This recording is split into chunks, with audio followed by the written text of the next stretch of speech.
अष्टम राष्ट्रीय आयुर्वेद दिवस समारोह के मुख्य कार्यक्रम में आज राजकीय आयुर्वेद महाविद्यालय। आप देख रहे हैं सत्यवादी न्यूज़। खबर पक्की नज़र पक्की। वरिष्ठ पत्रकार सुनील चौरसिया की खास रिपोर्ट।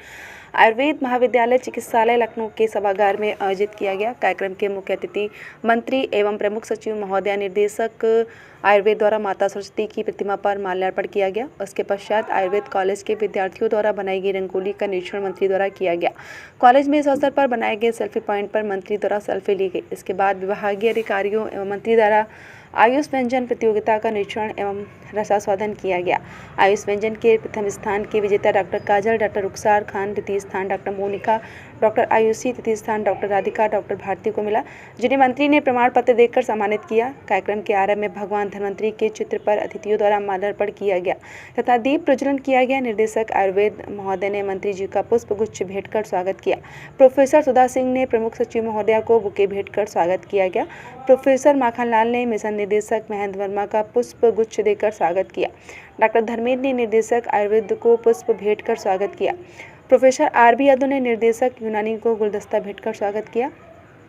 डॉक्टर शरद जौहरी ने प्राचार्य राजकीय आयुर्वेद कॉलेज लखनऊ को पुष्प भेंट कर स्वागत किया। डॉक्टर हरिचंद कुशवाहा ने विशेष सचिव हरिकेश चौरसिया को बुके देकर स्वागत किया। कॉलेज के प्राचार्य प्रोफेसर माखनलाल ने कार्यक्रम की रूपरेखा बताते हुए कहा कि वर्ष 2016 के पूर्व प्रतिवर्ष धन्वंतरी जयंती मनाई जाती है। 2016 से प्रधानमंत्री की प्रेरणा से राष्ट्रीय आयुर्वेद दिवस के रूप में धन्वंतरी जयंती मनाई जाने लगी। इस बार की थीम हर दिन हर किसी के लिए आयुर्वेद है। धन्वंतरी जयंती के दिन स्वास्थ्य के देवता भगवान धन्वंतरी की आराधना कर अच्छे स्वास्थ्य की कामना की जाती है।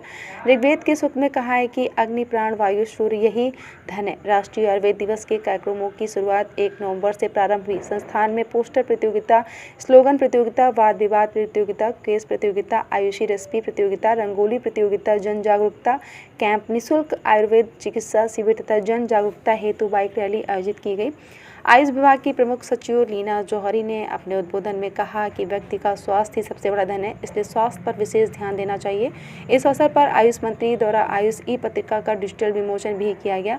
माननीय आयुष मंत्री दयाशंकर मिश्र दयालु ने कहा कि वर्तमान समय में गलत जीवन शैली, खान पान एवं फास्ट फूड की वजह से मोटापा, मधुमेह, उच्च रक्तचाप, थायराइड की बीमारी बढ़ती जा रही है। ऐसे में आयुर्वेद कहता है कि हम व्यक्ति को बीमार नहीं होने देंगे, इसलिए ब्रह्म मुहूर्त में उठकर प्रतिदिन व्यायाम करना चाहिए। इससे रोग प्रतिरोधक क्षमता बढ़ती है। श्री अन्न, बाजरा, ज्वार, कोदो, रागी, सावा, मड़वा इत्यादि के सेवन करने से रोगों से बचा जा सकता है। दुनिया की सारी चिकित्सा जहां हार जाती है, वहां आयुर्वेद में आशा की किरण दिखाई देती है। निर्देशक आयुर्वेद डॉक्टर पी.सी. सक्सेना ने कहा कि आज आयुष विभाग वर्तमान सरकार की कार्यशैली से निरंतर प्रगति पथ पर अग्रसर हो रहा है। उन्होंने आयुष विद्या के अधिकारियों एवं कर्मचारियों से अपनी सेवाओं के प्रति समर्पित भाव से कार्य करने की अपील की। कार्यक्रम के अंत में प्राचार्य जी ने माननीय मंत्री को स्मृति चिन्ह एवं अंग वस्त्र देकर सम्मानित किया। अन्य अतिथियों को भी स्मृति चिन्ह एवं अंग वस्त्र देकर सम्मानित किया गया। धन्यवाद ज्ञापन निर्देशक आयुर्वेद महोदय ने दिया। कार्यक्रम में अवधेश कुमार द्विवेदी, उमेश चंद्र अवस्थी, सच्चिदानंद मिश्र भी उपस्थित रहे। अंततः कार्यक्रम का संचालन डॉक्टर शशि श्रीवास्तव द्वारा किया गया। राष्ट्रगान के पश्चात कार्यक्रम की समाप्ति की गई। हमारी संस्था ने कटौली गांव काकोरी में वहां एक कैंप लगाया। लगभग 200 लोगों को जागरूक किया। मैं उस कैंप में खुद शामिल था, हमारे शिक्षक शामिल थे।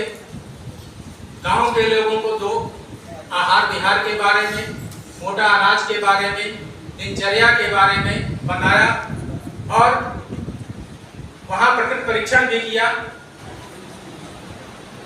माननीय विधायक मलिहाबाद श्रीमती जय देवी कौशल भी उस कैंप में उपस्थित थी और 154 मरीजों को दवा का परीक्षण किया गया।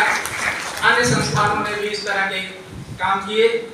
हमारी यूनानी विधा की जो संस्था है, वहाँ के प्रिंसिपल ने हमको बताया कि हमने आने वाले मरीजों को रिसेप्शन पे एक हर दिन प्लांट रखवा दिए और बच्चों द्वारा कहा कि मरीजों को उनके बारे में, उनके गुणधर्मों के बारे में, उपयोगिता के बारे में बताएं। ये लगभग हर संस्थान में किसी न किसी तरह से मनाया जा रहा है और मनाया जाएगा। औषधियों से संबंधित जानकारी लोगों को दी गई, किचन गार्डन के लिए दी गई और गार्डन डेवलपमेंट करने के लिए भी हमारे संस्था के छात्रों ने दिया। और इस धन्वंतरी जयंती पर, इस धनतेरस पर हमने अभी 55 गमले सर यहाँ लगवाए हैं। 110 लगवाने का है उद्देश्य। अभी आज के दिन 55 गमले हमने यहाँ लगवाए हैं। हमारे छात्रों के सहयोग से, हमारे शिक्षक बंधुओं के सहयोग से ये हमने कार्य कराया है। इसके समापन कल धन्वंतरी पूजा और हवन के द्वारा इस संस्था में की जाएगी। आप सभी माननीय मंत्री जी, प्रमुख सचिव आयुष मैम, विशेष सचिव सर, मिस्टर निदेशक सर, हमारे संस्था के मुखिया, विभिन्न कॉलेजों से पधारे हुए गणमान्य लोग यहाँ आए, पधारे, हमारा मान बढ़ाया, हमें अनुग्रहित किया। इसलिए मैं आप सभी का, आपने इस संस्था का छात्र होने के नाते, इस संस्था का शिक्षक होने के नाते और इस संस्था का मुखिया होने के नाते आप सभी का बहुत बहुत हार्दिक स्वागत और धन्यवाद।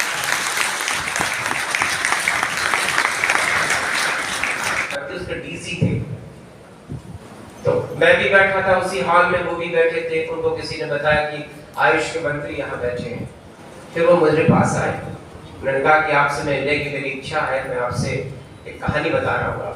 मुझको साइटिका हो गया था, जिसको दिखाया, क्योंकि वो डीसी है, वो उसका नाम कुछ है बॉर्डर, जो गोरखपुर के एरिया में है, तो सबने सर्जरी सजेस्ट किया।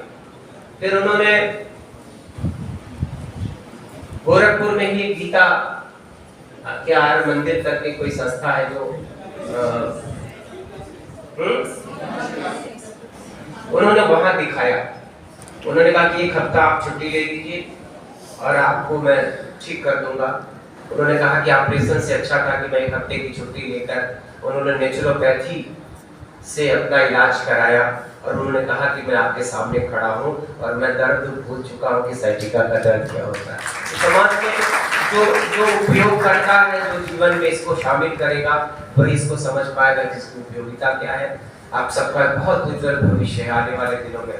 मेरा भरोसा ये है कि जैसे 21 जून को दुनिया विश्व योग दिवस मनाती है, वैसे आने वाले दिनों में दुनिया 10 नवंबर को भी सारा संसार आयुर्वेद दिवस मनाएगा। कि आज की संख्या, ये कहते हैं ना कि पुनर्जागरण के इस दौर में ये 8 वर्ष हुए हैं, अतीत में नहीं। अतीत तो आपका दुनिया के जितने भी देशों में आप देखिएगा, सारी पैथी घुमा फिरा के, अब जैसे आप सिद्धा को भी पढ़िएगा तो सिद्धा में भी दवाओं का, यूनानी में भी सारी दवाएं पेड़ पौधों से ही आती हैं। कोई दवा ऐसी नहीं जो किसी वनस्पति से न बनती हो, लेकिन प्रिपरेशन अलग है, सबको बनाने का तरीका अलग है।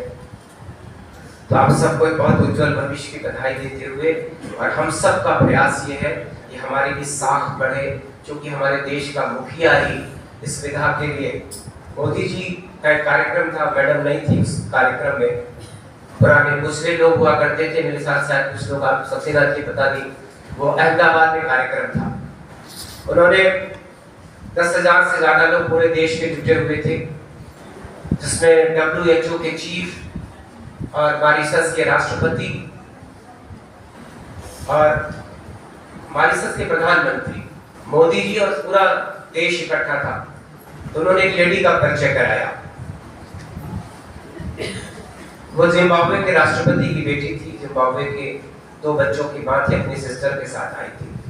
मोदी जी ने पूछा कि रोज मैरी आर यू हियर, एक लेडी खड़ी हुई अपने बच्चों के साथ। तो मोदी जी ने बताया कि ये जिम्बाब्वे के राष्ट्रपति की बेटी है और ब्रेन ट्यूमर के चलते इनकी आंखों की रोशनी चली गई थी। उनके पिता ने सारी दुनिया में प्रयास किया कि उनकी आंखों की रोशनी लौट आए। अंततः उन्होंने हार के मोदी जी से कहा। मोदी जी ने फिर आपके केरला की कोई संस्था है जो आई का नहीं, श्री धैर्यम, हाँ, उसी संस्था के लोगों को उन्होंने वो टास्क दिया कि आप ऐसा कर सकते हो। यकीन मानिएगा वो लेडी आज देख सकती थी और अपने 2 बच्चों के साथ उस कार्यक्रम मुझको लगता है कि दुनिया जहाँ खत्म होती है आयुर्वेद वहाँ से अपनी शुरुआत करता है। एक न एक दिन सारे लोग सारे अस्पताल हार जाते हैं तो फिर आपको कहते हैं कि अब फिर आयुर्वेद की शरण में चले जाइए, कोई कहता है होम्योपैथ में चले जाइए। और एक मेरी अपनी कहानी है कि अपने मोहल्ले के एक बच्चे को मैं लेके बीएचयू जाता था, उसकी किडनी खराब थी और बहुत छोटी उम्र थी। तो उसके परिवार के लोगों को डॉक्टर ने कहा कि किडनी ट्रांसप्लांट करना है। फिर वो लोग कहे नहीं, इतने छोटे बच्चे की किडनी नहीं बदल पाएंगे, वापस लेके चले आए और मोहल्ले के होम्योपैथ के डॉक्टर को उन्होंने दिखाना शुरू किया। और आज यकीन मानिए वो बच्चा मेरे सामने है और वो खुद बच्चे का पिता है और बिना होम्योपैथ के मेरे मोहल्ले के डॉक्टर ने उसकी किडनी ट्रांसप्लांट नहीं होने दिया और उसको फिर से ठीक कर दिया। ये आपके होम्योपैथ की ताकत है। आप भी अपने जीवन के इर्द जब आप नजर दौड़ाएंगे तो आपको लगेगा कि ऐसे चमत्कार तमाम है। तो मुझको लगता है कि आप एक बहुत शानदार जिंदगी की शुरुआत करने जा रहे हैं आप सभी, और उसमें ये आपके शिक्षक, ये आपका कॉलेज निश्चित ही आपके लिए बहुत, और इस 8 वर्षों की यात्रा बहुत महत्वपूर्ण है, इसलिए कि काल और समय के चक्र ने इस विधा को ही जैसे हाशिए पर डाल दिया था।